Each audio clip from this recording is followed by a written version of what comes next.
ஒரு special lunch menu பார்த்துடலாமா? என்னென்ன பண்ணியிருக்கேன்னு. கோதுமை ரவை ஜவ்வரிசி போட்ட பாயசம், தேங்காய் பால் சாதம், அதுக்கு சைட் டிஷ் வந்து ஃபிஷ் ஃப்ரை, அப்புறம் மீன் குழம்பு, எக்ல தவா ஃப்ரை பண்ணியிருக்கேன்,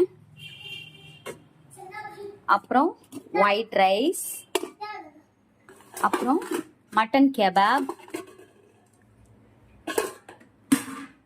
அப்புறம் சிக்கன் பெப்பர் சிக்கன் அண்ட் பிரான் சுக்கா, ஃபைனலா ரசம் அண்ட் மாம்பழம். அவ்வளோதான். அப்புறம் தயிர். அப்பளத்தை மறந்துட்டேன், அப்பளமும்.